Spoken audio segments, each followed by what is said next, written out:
오늘 이제 3장 23절부터 29절까지 말씀, 이 말씀은 이제 3장 1절, 3장부터 시작을 해서 바울이 어리석은 성도의 삶, 그거는 이제 예수 그리스도께서 십자가에 못 박히신 것, 이게 항상 눈앞에 밝히 보여야 되는데, 이제 이거로부터 이 눈과 마음이 멀어지면 이제 우리는 어리석게 됩니다.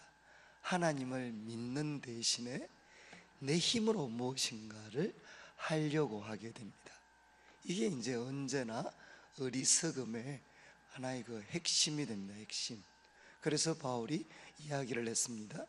우리가 성령을 받고 하나님의 역사가 우리들 가운데 나타날 때, 그때가 언젠가 하면 내 힘으로 무엇인가를 하려고 할 때가 아니고 하나님의 그 은혜, 특별히 십자가에 나타난 하나님의 은혜, 그 은혜를 듣고 믿을 때, 그때 성령의 충만함과 하나님의 역사가 우리들 가운데 나타날 수가 있습니다.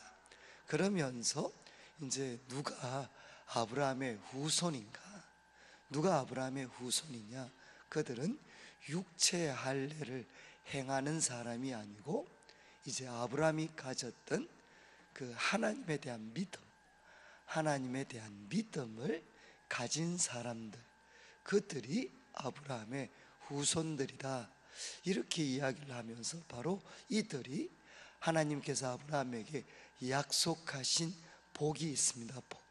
그 복을 누릴 수 있는 사람이다. 그런데 하나님께서 아브라함에게 약속하신 복은 천하 만민이 바로 너 때문에 복을 받는 건데, 그때 복이라는 것은 결국 의롭다 하심으로 대표되는 하나님과 바른 관계를 맺고 또 성령으로 대표될 수 있는 하나님의 온갖 좋은 것들을 하나님께서 우리들의 삶에 창조해 가시고 또 우리를 변화시키시고 새롭게 하시는 그 은혜와 그 은혜를 우리가 누릴 수 있게 된다는 겁니다. 그러면서 이제 또 사도 바울이 구약 성경, 이제 특별히 율법에 대해서 이제 우리들의 마음을 좀 관심을 이제 집중을 시킵니다. 이제 율법이라는 것, 성경을 보면 두 가지 종류의 삶이 있다.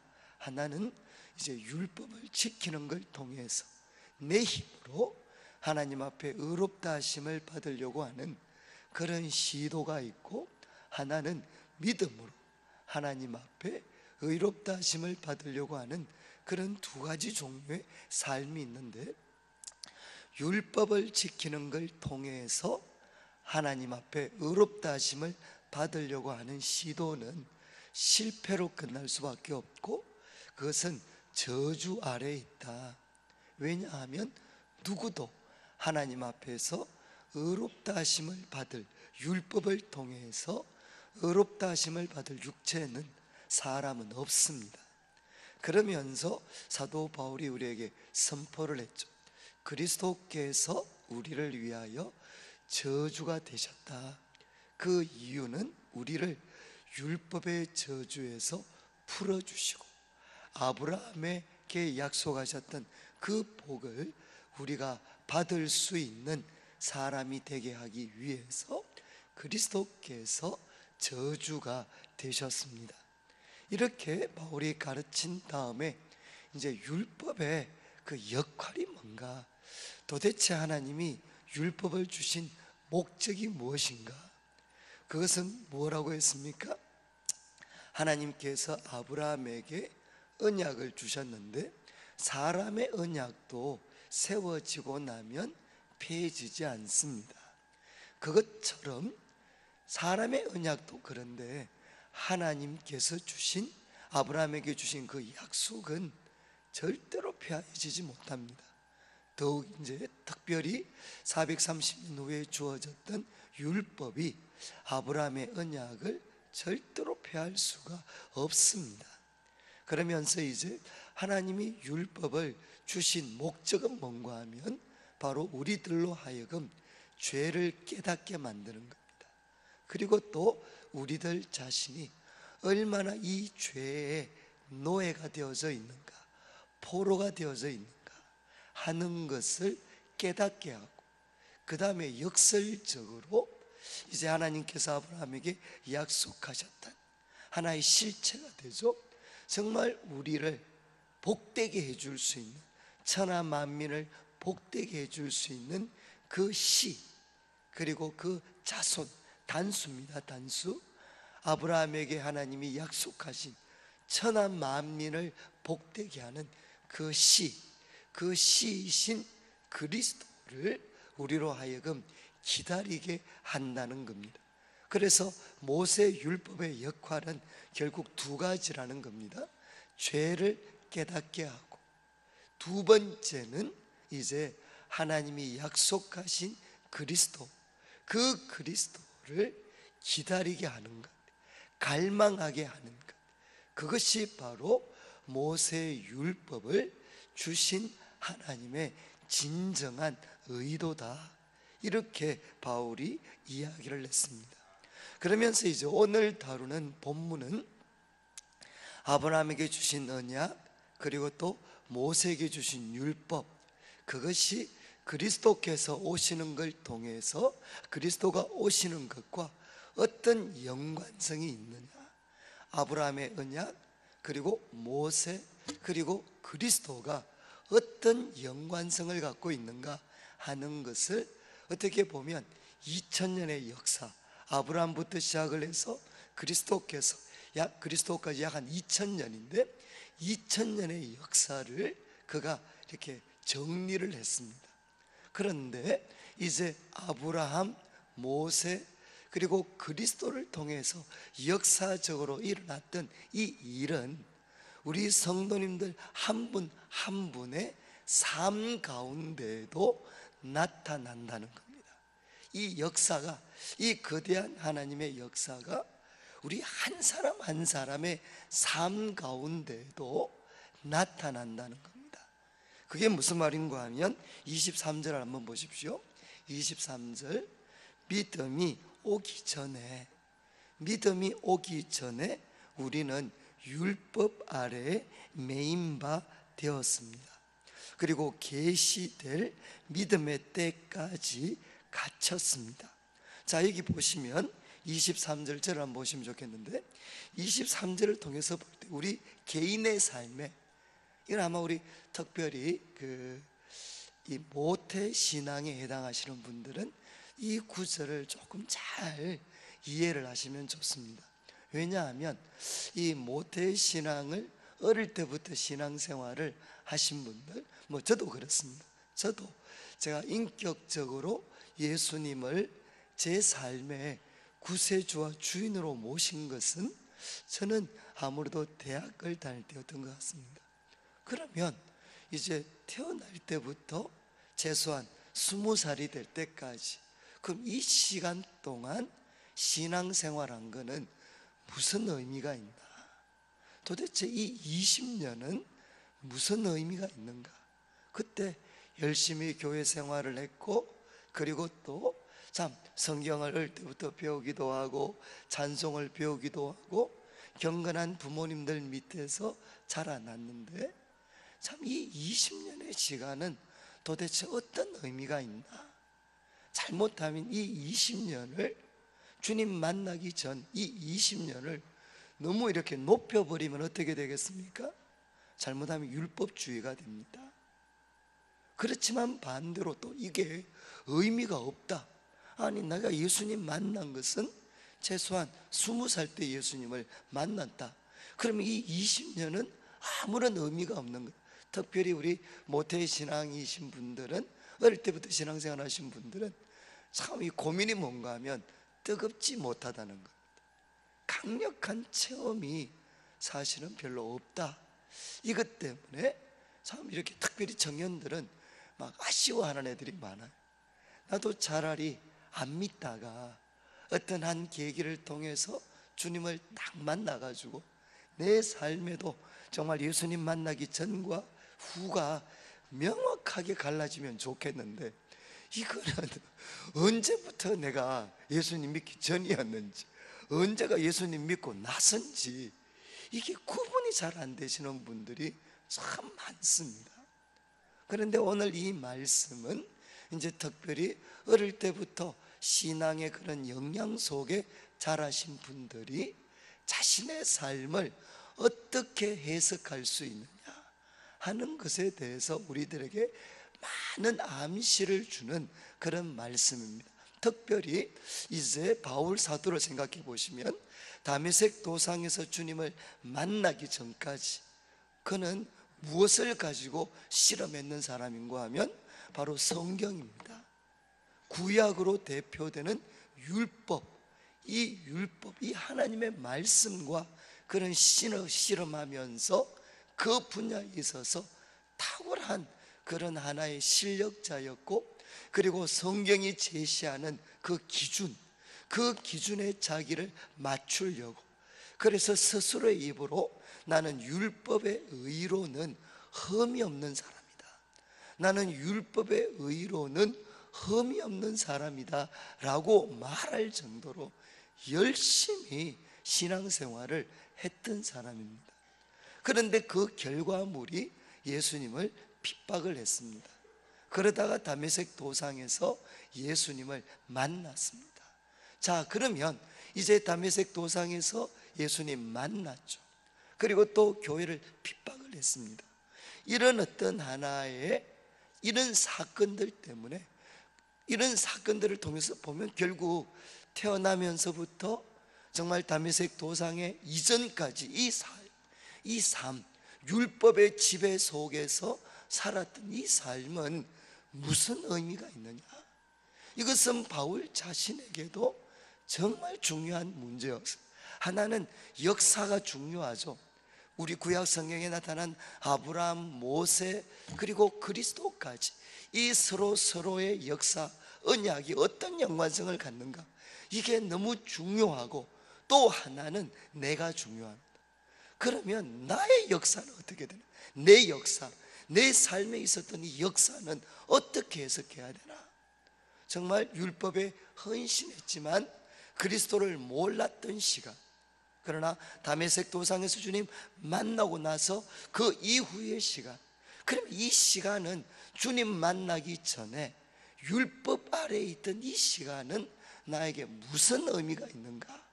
이것은 바울 자신의 삶에 있어서도 정말 중요한 문제였습니다. 그래서 바울은 어쩌면 자신의 경험을 통해 이것을 진술하고 있습니다. 그래서 자신의 삶을 두 가지로 나눕니다. 두 가지로. 뭘 나누느냐? 믿음이 오기 전, 그때는 내가 무엇에 지배되어져 있었는가? 율법에 매여 있었습니다. 그리고 계시될 믿음의 때까지 갇혔느니라. 이거는 뭔가 하면 파수꾼, 그러니까 감옥이 있으면 밖에 군인들이 지키고 있는 감옥에 갇혀 있는 모습입니다. 밖에는 군인들이 있고 군인들이 지키는 그 감옥에 내가 갇혀 있는 상태를 표현하는 단어입니다. 그러니까 바울이 이야기합니다. 그 믿음이 오기 전, 그리고 계시될 믿음의 때가 계시되기 전까지는 내 삶은 어땠느냐? 율법의 감옥 안에 갇혀 있었다는 겁니다. 나는 율법의 감옥 안에 갇혀 있었다. 도저히 내 스스로의 힘으로는 그 율법의 감옥에서 내가 나올 수가 없었다는 겁니다. 그래서 먼저 이야기합니다. 내 삶은 결국 두 가지다. 하나는 믿음이 오기 전에는 율법의 감옥 안에 갇혀 있었던 때, 그렇지만 믿음이 오고 믿음이 나에게 계시되어졌을 때, 그때 내 삶은 완전히 달라졌다는 겁니다. 그러면서 24절을 보십시오. 이같이 율법이 우리를 그리스도께로 인도하는 초등교사가 되어, 이 단어가 정말 중요한 단어입니다. 이같이 율법이 우리를 그리스도께로 인도하는 초등교사가 되어 우리로 하여금 믿음으로 말미암아 의롭다함을 얻게 하려 합니다. 자, 이 말은 아까 23절을 통해서는 믿음이, 율법이라는 것, 나는 믿음이 오기 전에 율법이라는 감옥에 갇혀 있었다.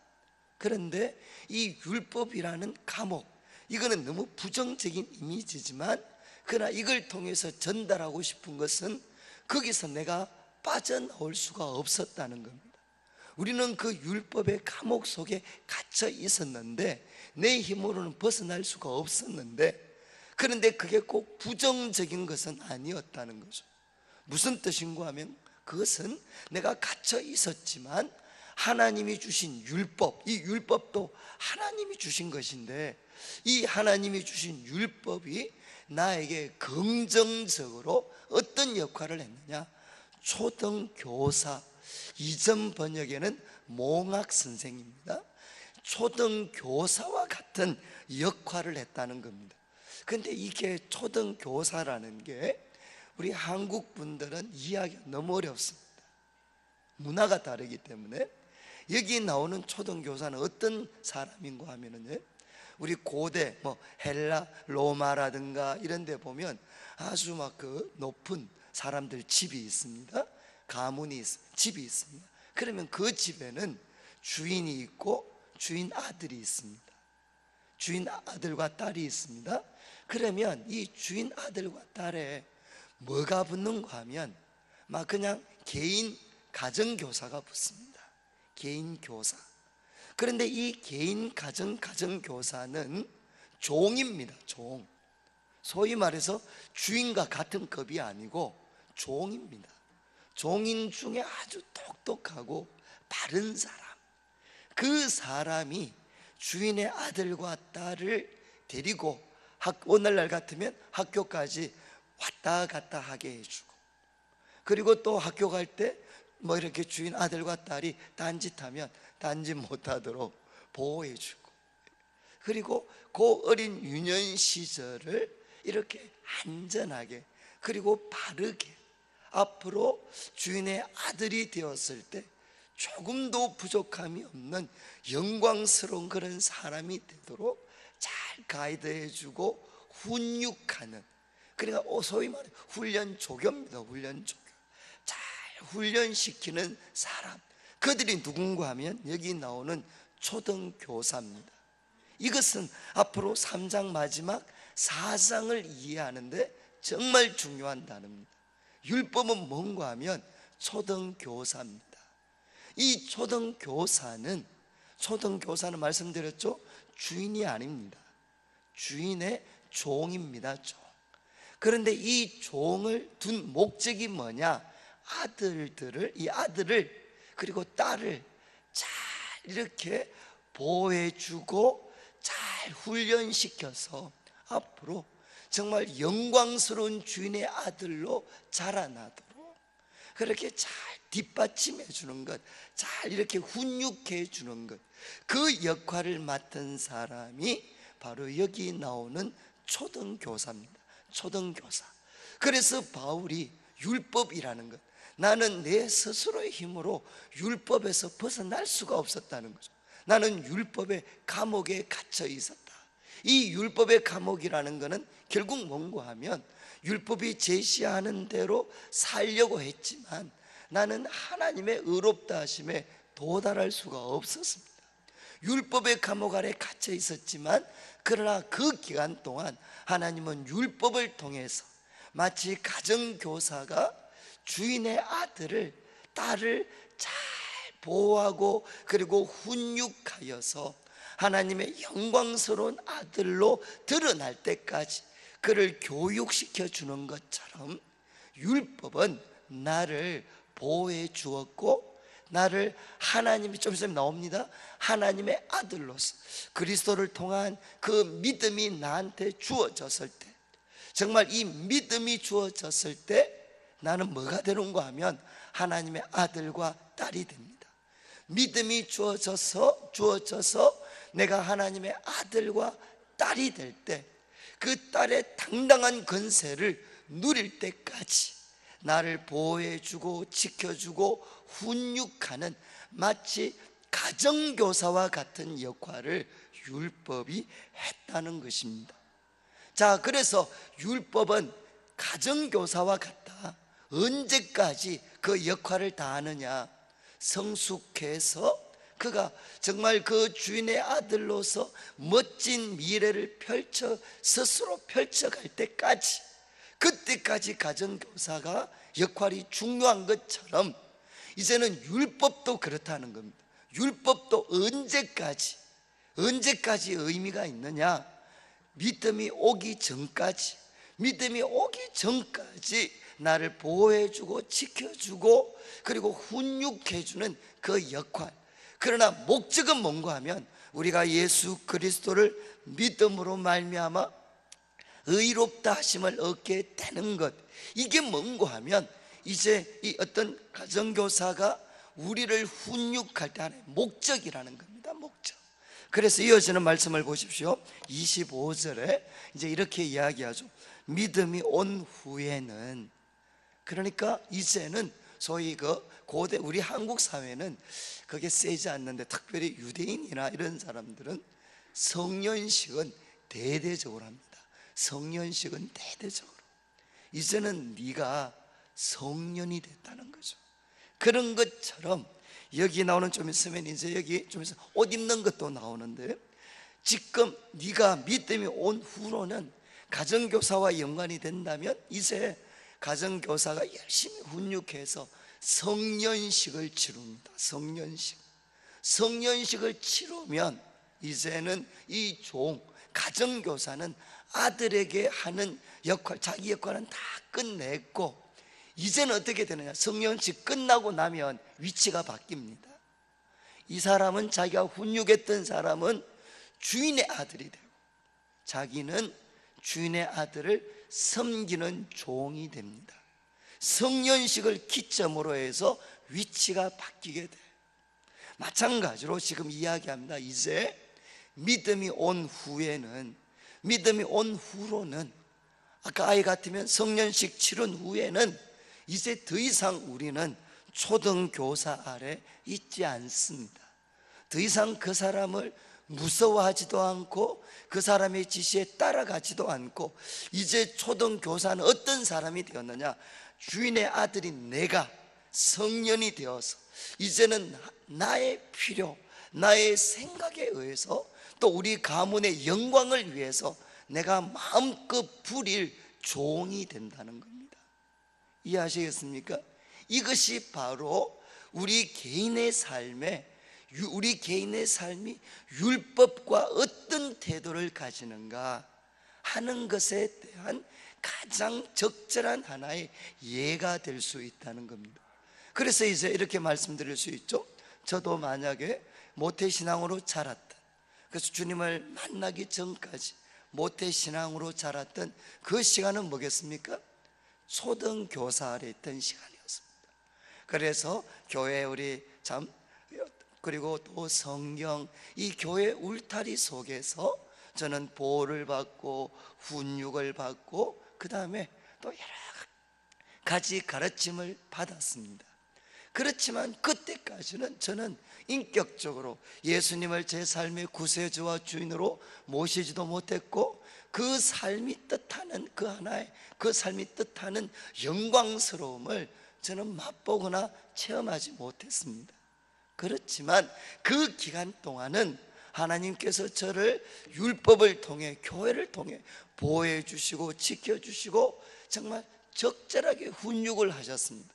그러다가 저에게 믿음을 주셨죠.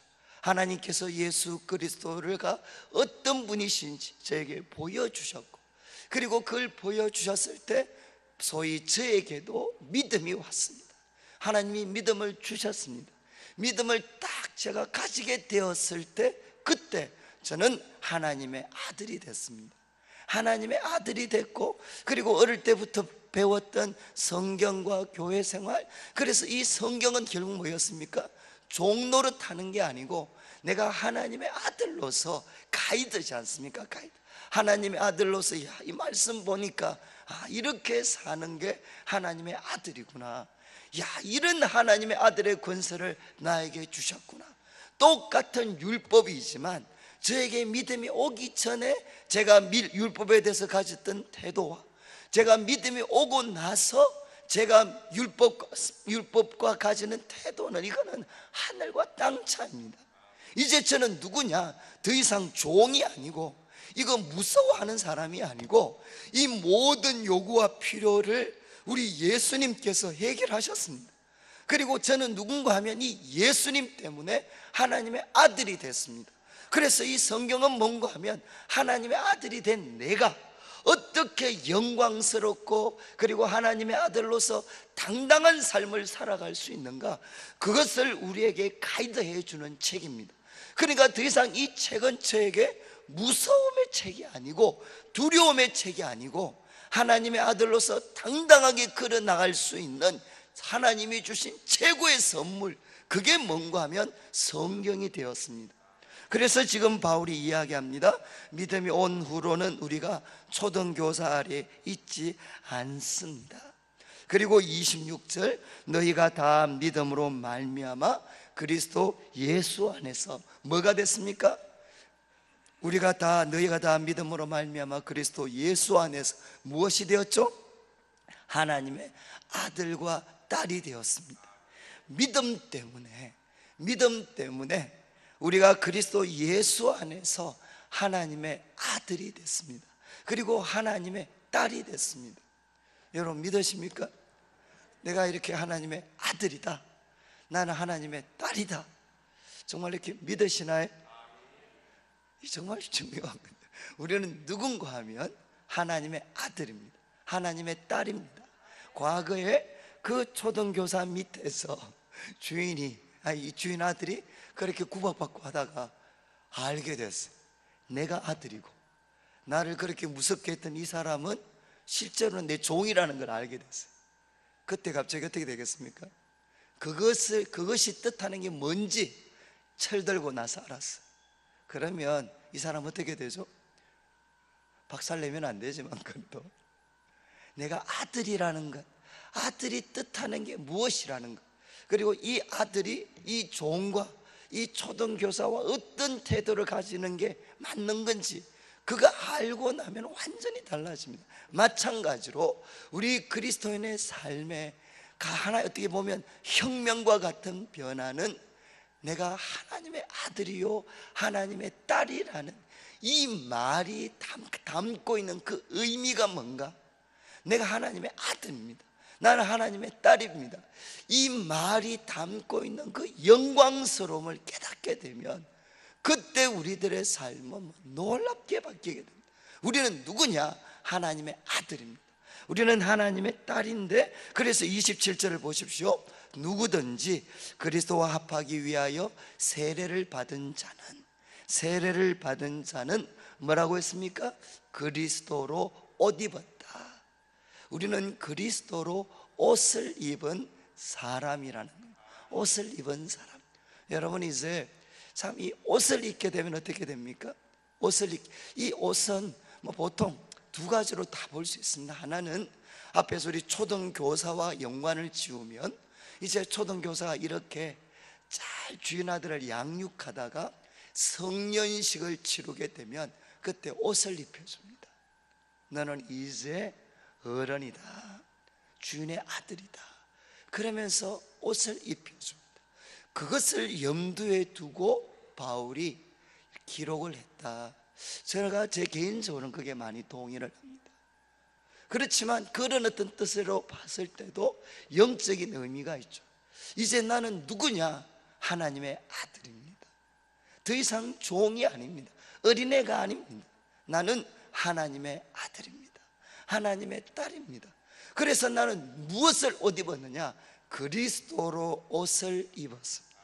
근데 이걸 신학적으로 좀 본다면, 이제 그리스도로 옷 입었다는 것은 뭔가 하면 그분의 십자가 보혈을 통해 우리의 모든 죄가 깨끗이 씻겨졌고, 이제 우리들은 그리스도에게 속했기 때문에 그리스도가 하나님 앞에 완전히 순종하셨던 그 삶, 그 삶은 누구 것이 되었느냐? 내 것이 되었습니다. 믿으십니까? 정말 그분이 나를 깨끗하게 씻어 주셨을 뿐만 아니라 이제는 예수님이 나의 옷입니다. 하나님이 보실 때 예수님이 나의 옷이고 이것이 나의 신분입니다. 신분. 나는 그 당시 옷은 신분을 뜻했거든요. 신분. 그러니까 나는 그리스도로 옷을 입은 자입니다. 예수님이 하셨던 그 모든 일은 바로 나를 위해서 내가 했는 일이 됐죠. 왜? 내가 예수님과 합했기 때문에, 내가 예수님과 연합했기 때문에 예수님이 하신 모든 일은 바로 나의 것이 되었습니다. 그래서 이제 28절 이거는 아마 앞으로 이 말씀은 정말 묵상을 한번 하셔야 되는데, 28절 너희는, 자 보십시오. 너희는 믿음 때문에 하나님의 아들이 되고 딸이 됐다. 하나님의 아들이 됐다. 그리고 두 번째는 그리스도 예수로 옷을 입은 자다. 세례를 통해 그리스도와 연합을 통해 예수님으로 옷을 입은 사람이다. 그 다음에 나오는 결론이 뭐냐? 그러니까 우리는 믿음을 통해 하나님의 자녀가 되었고 예수님으로 옷을 입었기 때문에 그 당시 세상을 향해 기독교가 던졌던 가장 혁명적인 메시지입니다. 그게 뭔가 하면 28절 너희는 유대인이나 헬라인이나, 이거는 소위 말해서 유대인이나 이방인이나 그 다음에 종이나 자유인이나, 이것은 신분입니다. 종이나 아니면 자유인이나, 그리고 남자나 여자나 다 그리스도 예수 안에서 하나입니다. 하나다, 하나. 여러분, 이게 메시지가 2000년 전 던져진 메시지입니다. 2000년 전. 여러분, 불과 한 5, 600년 전이 조선시대잖아요. 조선시대 때 만약에 여러분 양반이나 소위 상놈이라고 뭐 양반이나 상놈이나 하나입니다. 어떻게 됐을까요? 그리고 또 이야기합니다. 만약에 조선시대 때 남자나 여자나 하나입니다. 어떻게 됐을까요? 우리보다 혈통을 더 중요시하게 하는 사람이, 여기는 사람 유대인인데, 유대인이나 이방인이나 그리스도 예수 안에서 하나입니다. 이거는 기독교가 가지는 가장 혁명적인 메시지입니다. 혁명적인 메시지. 우리는 그리스도 예수 안에서 유대인이나 헬라인이나 종이나 자유자나 그리고 남자나 여자나 하나입니다. 이것도 잘못 적용하시면 직장 가서 사장님 보고 내가 오늘 말씀 통해 은혜 받았습니다. 오늘 성경 보니까 당신이나 나나 하나입니다. 그러면 잘리실 수 있습니다. 그런데 이거는 영적인 의미가 있습니다. 여러분, 그리스도 예수 안에서는 유대인이나 헬라인이나 종이나 자유인이나 남자나 여자나, 이거 하나, 세 개의 부류로 나누었는데 하나가 이거는 혁명입니다. 유대인과 헬라인 어떻게 하나가 될 수 있겠어요? 유대인들 입장에서. 그래서 지금 이방인도 헬라인, 이방인도 유대인 만들려고 하잖아요. 그리고 어떻게 감히 종과 주인이 하나가 될 수가 있어요? 어떻게 그 당시 2000년 전에 남자와 여자가 하나라고 생각할 수 있겠습니까? 우리 여자 성도님 정말 좋은 시대 사시잖아요. 투표권까지인지도 100년이 안 됩니다, 여자분들이. 그런데 2000년 전인데 남자나 여자나 그리스도 예수 안에서 하나다. 여러분, 이거는 왜 이런 선언을 할 수 있었느냐? 이 인간적인 구분은 너무나도 강력한 것이지만 우리는 누군가 하면 믿음을 통해 하나님의 아들과 딸이 됐습니다. 그리고 예수 그리스도와 연합을 해서 우리는 무엇을 옷 입고 있느냐? 그리스도로 옷을 입고 있습니다. 하나님의 자녀가 되고 그리스도로 옷 입은 이 사건이 너무나도 엄청나기 때문에 이 엄청난 것에 비하면 종이나 자주자나 유대인이나 헬라인이나 남자나 여자나 이 구분은 하나님이 주신 이 놀라운 은혜에 비춰보면 아무것도 아닙니다.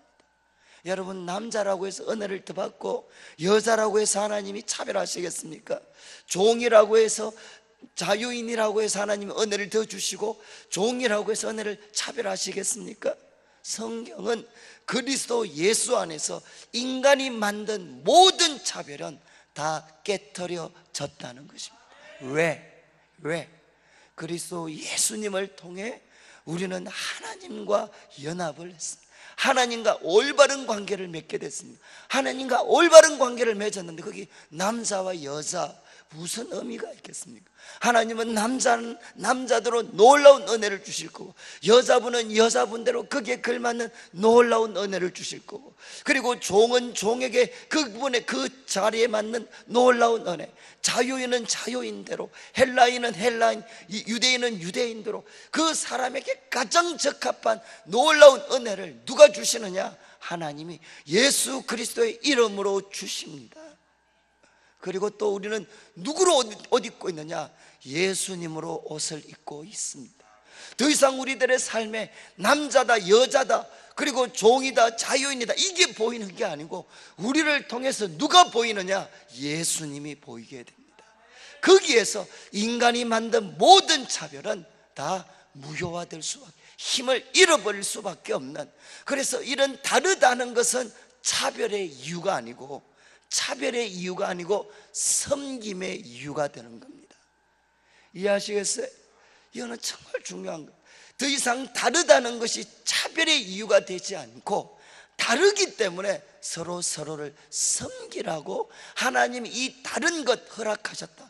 남자는 남자대로 여자를 섬기고 여자는 여자대로 남자분을 섬기고 서로를 섬기고, 종은 종대로 해야 될 일이 있고 주인은 주인대로 할 일이 있고, 그런데 누구를 기쁘시게 해야 되느냐? 누구 눈치를 봐야 되느냐? 이제는 하나님의 눈치를 보는 거라는 거예요.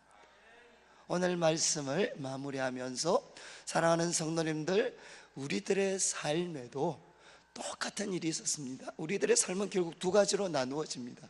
믿음이 오기 전, 그때는 우리는 율법 아래 갇혀 있었지만 감사할 수 있는 것은 이 시간을 통해 우리는 보호를 받았습니다. 보호도 받고 훈육을 받았습니다. 그러나 더 놀랍게도 이제 하나님께서 우리에게 믿음을 주셨습니다. 그리고 또 예수 그리스도를 계시해 주셨습니다. 그때 우리는 그리스도를 믿음으로 말미암아 내가 하나님의 아들이다 딸이다라는 것을 깨닫게 됐습니다. 그리고 나는 하나님의 아들과 딸이 되었습니다.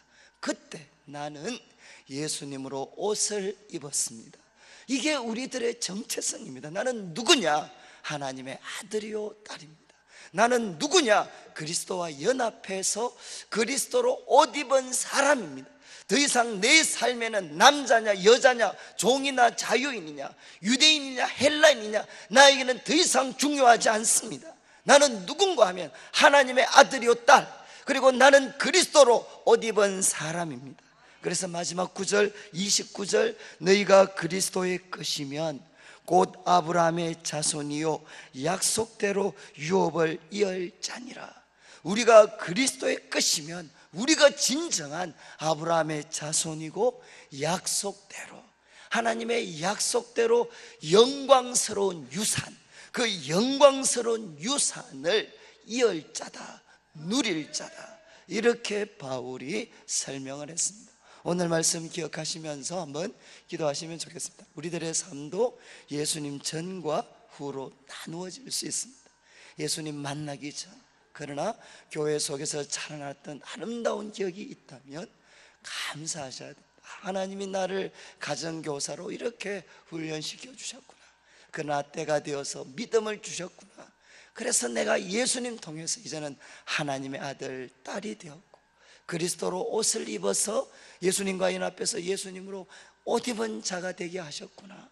더 이상 내가 남자냐 여자냐 이거 중요한 거 아니구나. 중요한 것은 내가 하나님의 아들과 딸로서 그리스도로 옷 입은 자로서 하나님이 나에게 주신 지위, 신분, 성별 이것 따라서 내가 다른 사람들을 잘 섬기는 게 중요하구나. 나에게 하나님의 영광스러운 유산이 준비되어져 있구나 하는 것 깨닫고 기도하시는 귀한 새벽 되면 좋겠습니다.